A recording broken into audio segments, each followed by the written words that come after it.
Motivation, the impulse or stimulus that causes people to act.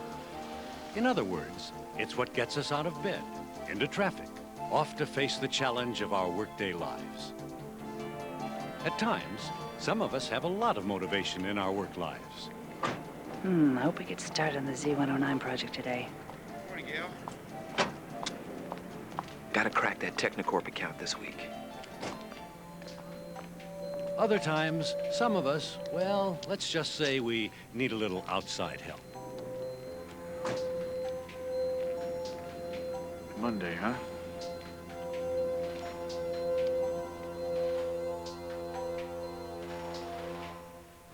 Motivation. It's probably the most talked about but least understood aspect of the workplace. But what is it really? And how can we go from motivating ourselves to motivating those who work with us and for us? Psychologists through the years have developed a lot of ideas about motivation and how it works. One of the best known theories of motivation is Douglas McGregor's Theory X and Theory Y. McGregor was a psychologist who discovered that managers appear to motivate their workers in one of two ways. Gail, you're energetic today. What's up? Didn't you hear? Meeting in Daryl's office right away. It's a chance of reactivating the Z109. Oh, you're kidding. Oh, and you know whose department's gonna bear the brunt of it. Means going back on red alert, you know, working shifts, weekends, the works. Theory X managers deal with their workers as if the work itself was not the prime motivator. You mean keeping the plant open round the clock? That's what'll get the job done, Mike. In their view, employees are not motivated by achievement, but rather by money, security, and fringe benefits. Well, I guess we can handle it. For the right bonus program, I suppose. That had crossed my mind. Of course, it's going to take some time. Yeah, take all the time you like. But if we don't get this out on schedule, it's gonna throw a shadow over the whole 89 compatible series. That's my baby you're talking about. I know how you feel, but... Theory X managers believe they should use whatever it takes to meet their organization's goals. Pressure, control, and even enticements. Mike, if we can get the Z109 out the door on schedule, it just might make the cover of Business Week. Ah.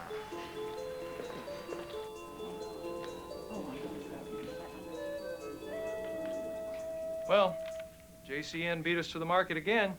Theory Y managers, on the other hand, assume workers are basically achievement-oriented.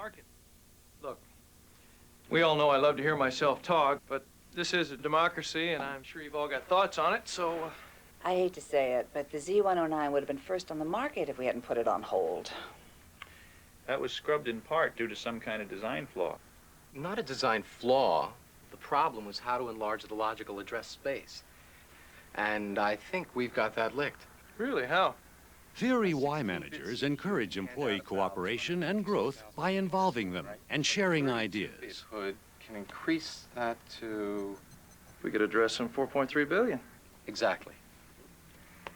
Charlie, what about your diagnostics team? Are they, up to another siege? Yeah, they've all had a few weeks to say hi to their family. I think they're ready for another marathon. Good. Although McGregor strongly advocated Theory Y, he didn't believe it was the answer to all motivational problems. In practice, most managers combine elements of both X and Y. Well, now, so much for democratic rule. I'm going to authorize us to go full speed on the Z109. Set up design, debugging teams accordingly. It's a go. But there are still other ways to explain motivation. In particular, we need to explore the idea of individual differences. Why are different people motivated by different things? Psychologist Abraham Maslow believed that each of us has 5 levels of needs, which are arranged in a hierarchy of importance. Physiological needs, security, affiliation, esteem, self-actualization. These needs motivate all of us at different times and in different situations. According to Maslow, if we are hungry or thirsty, our first priority is to satisfy level 1, physiological needs, before worrying about anything else. Well, one thing about working late here, we always get the best takeout. Save me some chow mein, will you? Level 2 involves security. Things like safety, job stability, and protection against danger, pain, and illness. You worked at Computron? What's it like over there? The working conditions were good, but the benefits, medical, seniority, dental, they're better here. Not to mention the chicken chow mein. There you go. You're now part of the Z109 team. Affiliation is level 3, having to do with things like friendship, love, and a feeling of belonging. Wear it with pride. You know, the design team is starting to really crank. We're gonna have to set some priorities on debugging. Well, doesn't the debugging captain set priorities, Gail? Well, that's my point. We don't have one yet. Captain, congratulations. But we do now. We have the honor. Level 4 is esteem. We all place value on feelings of achievement and self-worth, praise, recognition, and status. We engineers have all the fun down here, don't we, Sam? Hey, don't get me wrong. I love sales. I just wish I knew what makes these babies tick. We ought to take an '89 kit version home with you. Teach you a lot. Yeah. Maybe I'll do that one of these days. But most of us have also noticed within ourselves a desire for something more. Maslow called this the need for self-actualization, the highest level of the hierarchy. It's the level in which we attempt to reach our full potential. So, according to Maslow, we're motivated by our needs. More specifically, by those needs which we have not yet satisfied. Another way of looking at motivation was provided by Frederick Herzberg. He studied the relationship between job performance and job satisfaction and emphasized something he called hygienes, those factors that can make us dissatisfied with our work when they're not present. Hygienes are factors like adequate pay and benefit programs, optimum health and safety standards, and comfortable working conditions. Well, what more can a guy ask for? Light, heat, and shelter from the storm. And after 921 passes of this blasted program, only 30 failures. What's the problem? Another important factor is our relationship with fellow workers. 30 and 921. That's only 3%. Although the presence of hygienes will keep us from becoming dissatisfied with our jobs, we may still not be truly motivated. I say send it back to Mike's design team. Probably a design error. So, hygienes have to do with working conditions, and they must be present so we won't become dissatisfied. But Herzberg also identified a second set of factors that have to do with the work itself. Motivators. One motivator is praise, which can spur us beyond mere satisfaction with our work, on to superior performance. Well, that was the case of the transient glitch. Terrible. If it would just crash, I could trace it. Hey, Bobby, you're the best debugger I got. You gotta stay on it. I suppose I could print some hard copy of the failure Other scene. key motivators are Then I can isolate advancement failure. and responsibility. It's a good idea, Captain. That's why the rest of the team looks up to you.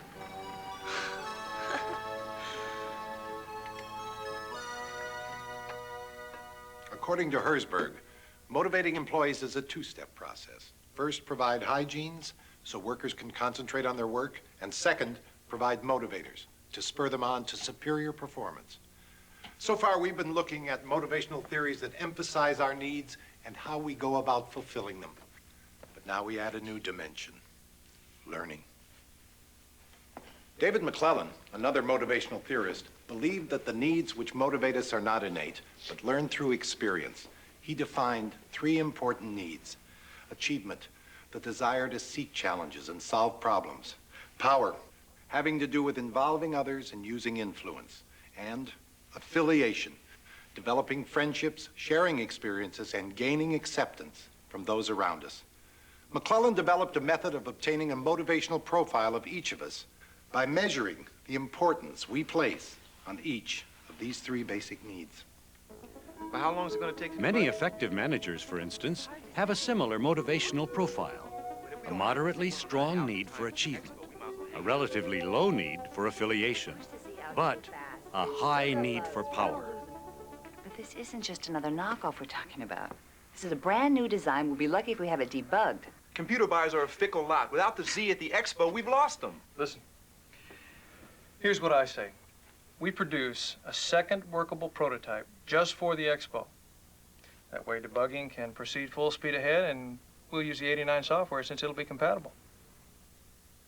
On the other hand, engineers often have a motivational profile which consists of a low need for power, a moderate need for affiliation, but a high need for achievement. Oh, no, you don't. I saw Gretel first. Come on, I just need it for a microsecond. But I've been waiting all morning to check out the section of microcode. But I just upgraded this board, and I got to see if it works. What's that? The simulator program I've been working on acts like the Z109, but on the old 89 terminal. Not on your own. Don't mention it. Now, Walter here is working on our new Z109, and I tell you, it's a marvel. It'll outperform anything that JCN has. It's faster and has more memory. Salespeople might be expected to have a motivational profile high in affiliation. However, a good salesperson's ability with people often stems from high achievement and power needs.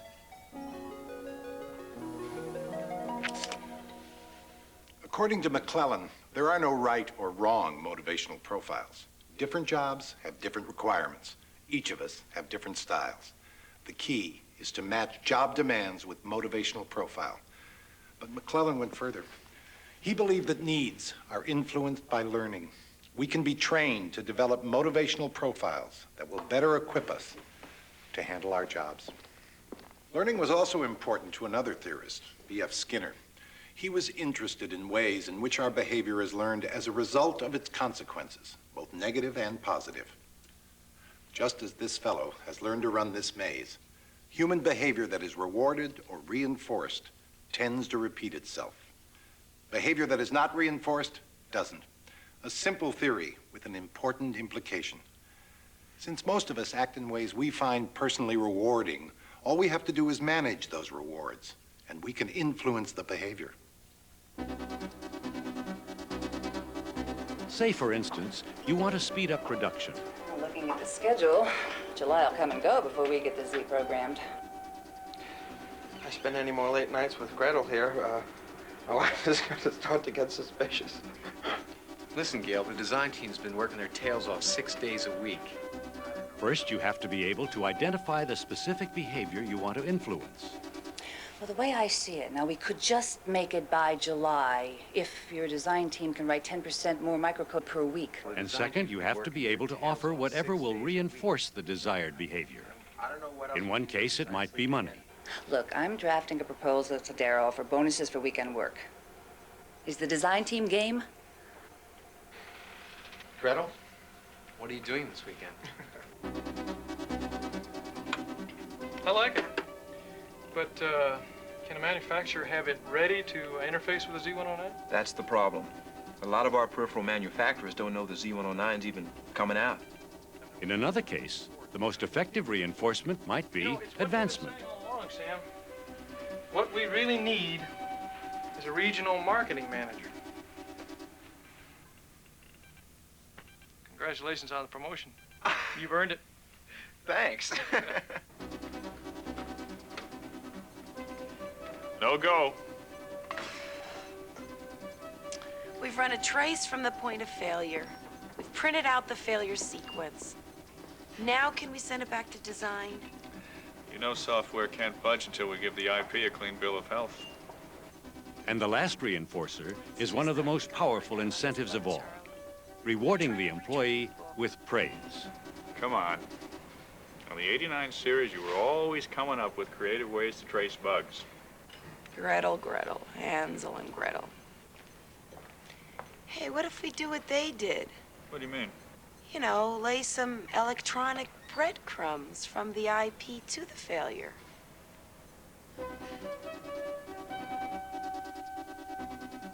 Identify which reward will encourage the desired behavior, and you can influence it. Skinner referred to this approach as behavior modification, An idea that has come under attack because it can be viewed as a manipulative method of motivating others. The fact is, we already influence our employees' behavior anyway. We just don't do it in as effective or organized a way as we could. McGregor's theory X or Y, Maslow's hierarchy, Herzberg's hygienes and motivators, McClellan's motivational profile, and Skinner's behavioral modification. Which theory best explains what motivates us? First, let's consider some of the similarities between the theories. It was just a logic error. It gave the IP 2 signals at once. I delayed one signal by inserting an AND gate. All the theories agree that human behavior can be influenced and changed. That's terrific. Yeah, it just goes to show you, Bobby, that a little stick-to-itiveness pays off. Thanks. I think I'll run a few more passes. Sometimes you fix one bug and you create another. It's 2 a.m., guys. Why are we doing this? Integrity, my friend. Didn't you hear I'm the best debugger at Blue Star? The theories also acknowledge that we are all individuals with different needs, wants, and values. I'll take patent royalties over compliments any day. And don't forget, if we meet the schedule, we get the ultimate reward. What's that? We get to do it all over again. So, after 4,096 lines of microcode, 200,000 lines of software programs, and about 240 pages of schematics, I am pleased to present the Z109. And finally, all the theories concede that understanding individual differences is a key part of learning how each of us is motivated. You know, Mike, we salesmen have all the fun, right? Well, wait. I mean, it does look great, but the question is, what'll it do? This baby does everything. That looks that baby provide its own motivation. Well, I think all of you have provided enough of that in the last 6 months. Thank you. Of course, there are differences in the theories as well. McGregor focused mainly on human nature to explain how we try to motivate others. Maslow identified 5 basic needs, from basic concerns like food, all the way to self-actualization, and suggested that we are motivated primarily by those left unsatisfied. Herzberg emphasized just 2 factors, hygienes and motivators, both of which affect motivation. McClellan developed a method of obtaining motivational profiles based upon the value we place on achievement, affiliation, and power. And Skinner believed that behavior can be modified once we learn to understand and control rewards. Which theory best explains why and how we are motivated? All of them can be effective when we use them in the combination best suited to the situation. Every workday brings new challenges to motivate ourselves and those around us. If we can keep in mind our similarities as well as our differences, we'll all be motivated to work together more productively.